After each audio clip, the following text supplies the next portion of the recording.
காலையில எந்திரிச்சு பார்த்தா, ஒரே திருமாவளவனுடைய கண்ணீரும் கவலையுமா இருந்தது. என்ன பேச போறேன் அப்டின்னா, திருமாவளவனுடைய ரியல் வருத்தமா, கண்ணீரா, இல்ல நாடகமா அப்படிங்கிறது தெரியல. ஏன் அப்டின்னா, திருமாவளவன் எப்பயுமே ஒரு சந்தர்ப்பவாதமான ஒரு அரசியல்வாதி தான். அவர் ஒண்ணும் பெரிய கொள்கை கோட்பாடெல்லாம் வாழ்றது கிடையாது. ஆனா தான் கொள்கையா இருக்கிறத சொல்லுவாரு. அவர் நடத்துறதே ஒரு ஜாதி கட்சி தான். திமுக இந்த வருஷம் 2026ல கிட்டத்தட்ட 6 தொகுதி தான் குடுப்பாங்க. ஏன்னா லாஸ்ட் டைம் அதான் போட்டியிட்டீங்க. முடிஞ்சா 5ஆ குறைக்கலாமே தவிர 1 கூட குடுக்க மாட்டாங்கன்னு நினைக்கிறேன். இவர் என்ன செய்றாரு, தன் தொண்டர்கள், தன் மக்கள்கள், தனக்கு இருக்கிற கட்சி மெம்பர்கள்லாம் வருத்தப்படுவாங்கன்னு சொல்லிட்டு, அந்த அறிவிப்ப குடுக்குறதுக்கு முன்னாடியே ஒரு அழுகாட்சிய போட்டோம்னு வச்சுக்கங்களேன், எல்லாரும் ஒரு சிம்பத்தி கிரியேட் ஆயிரும். சரின்னு சொல்லிட்டு டிவில ஒரு அழுகாட்சி பண்ணிட்டு இருக்காரு. நம்மள வளர விட மாட்டேங்கிறாங்க, நம்ம வளர விட மாட்டேங்கிறாங்க. நம்ம இதெல்லாம் செஞ்சோம். 10 வருஷம் அவங்களோட இருந்தோம், இவங்களோட இருந்தோம்னு சொல்லி ஒரு புராணியா பேசுறாரு. எனக்கு கிட்டத்தட்ட அப்படிதான் தெரிஞ்சுச்சு.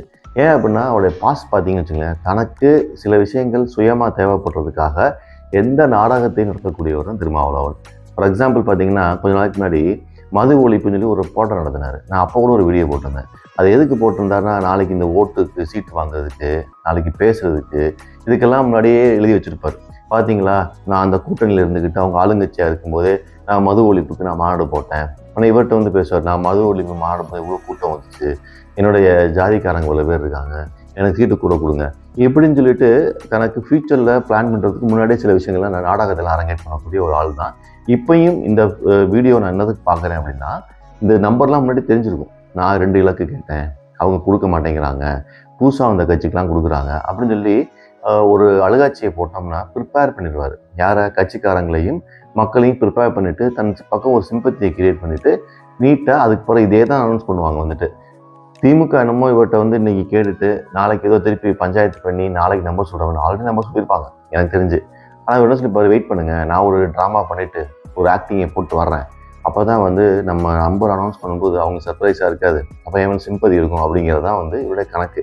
இவர் எப்பயுமே தான் ஒரு அம்பேத்கரினுடைய பேரன், பெரியாரின் பேரன், சுயமரியாதை பையன், அந்த பையன், இந்த பையன் சொல்லிப்பார் ஒழிய அவர் எந்த செயல்பாடும் அதுக்கு ஏற்ற மாதிரி இருக்கவே இருக்காது.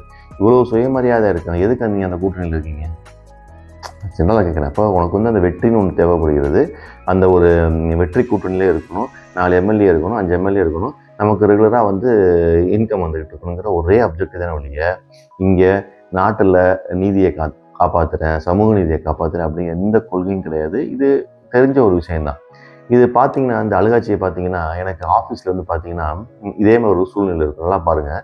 எந்த கார்ப்பரேட் கம்பெனி எடுத்துக்கிட்டாலும், பெரிய பெரிய கம்பெனி எடுத்துக்கிட்டாலும், அந்த கம்பெனி 15 வருஷமாக வேலை பார்த்துருப்பான். ஹார்ட் ஒர்க்கராக இருப்பான். கிட்டத்தட்ட திருமாவளவன் மாதிரியே. திடீர்னு பார்த்தீங்கன்னா, அப்ரைஸலோ ஒரு ஹைக்கோ வரும்போது பார்த்தீங்கன்னா, ஒரு 5%, 8% கொடுப்பாங்க. ஆனால் மார்க்கெட்டில் பார்த்தீங்கன்னா, இந்த பையனோட வேல்யூ ஒரு 30% கூட இருக்கலாம். ஆனால் திடீர்னு ஒருத்தர் நாங்கள் எக்ஸ்டர்னலாக ஹையர் பண்ணுவோம். ஹையர் பண்ணும்போது இவனை விட கம்மியாக எக்ஸ்பீரியன்ஸாக இருக்கும், இவரை விட டேலண்ட் கம்மியாக இருக்கும். ஆனால் அந்த பையனுக்கு இவரை விட ஒரு 50% அதிகமாக சேலரி கொடுத்து எடுப்போம். அப்போ இந்த பசங்க கும்முவானுங்க. ஏங்க, நாங்கள் இங்கேயே இருக்கிறோம் 15 வருஷமா, நான் அதை பண்ணியிருக்கேன், இதை பண்ணியிருக்கேன், எனக்கு ஒரு 10% தர மாட்டேங்கிறீங்க, அப்போ புதுசாக வந்தவனுக்கு 50% கொடுக்குறீங்க அப்படின்னு சொல்லிட்டு கதறுவான். அப்போ இந்த கம்பெனி என்ன சொல்லும் அப்படின்னா, தம்பி நீ 10 வருஷமாக இங்கே அடிமையாக இருக்கிற, நீ போ, பேப்பர் போடு, வெளியே போய் உன்னுடைய என்ன மார்க்கெட்டை காட்டு எனக்கு, அப்போ தானே நான் பேச முடியும். நீ இங்கேயே பக்கத்துலேயே படுத்து கிடக்கிற, உனக்கு எதுக்கு அதிகமாக கொடுக்கணும்? ஸோ ஒரு நியூ பிளட், யங் பிளட் வருது எனக்கு, அவங்களுக்கு நான் காசு கொடுக்குறேன், நீ தான் எனக்கு அடிமை ஆகிப்போச்சே அப்படிங்கிறது தான் கார்ப்பரேட்டுடைய ஃபார்முலா. கிட்டத்தட்ட இதே தான் திமுக திருமாவளவனுக்கு செய்கிறாங்க. என்னென்னா, நீங்கள் தான் இப்போ அடிமை ஆகிட்டீங்களே, என்னோட தானே இருக்கீங்க, முடிஞ்சால் போய் பாரு, பேப்பர் போடு, வேற எங்கேயும் அவனுக்கு சீட்டு கிடைக்குதுன்னு பாரு, அப்போ நம்ம நெகோசியேட் பண்ணுவோம் அப்படிங்கிறது தான் இதனுடைய கருத்து. ஆனால் அவர் போகவும் மாட்டார், பேப்பர் போடவும் மாட்டார், நெகோசியேஷன் வரமாட்டார், ஆல்ரெடி டீல் முடிஞ்சிருக்கும். எத்தனை சீட்டு வேணுமோ அதுக்கான பணங்களோ, அதுக்கான ஒரு காம்ப்ரமைஸோ கண்டிப்பாக பண்ணிச்சு முடிஞ்சிருக்கும். இப்போ ஒரு சின்ன ஒரு நடிகை, ஒரு நடிகர்கள் மாதிரி ஒரு ஆக்டிங்கை போட்டுட்டு இருக்காருன்னு நினைக்கிறேன்.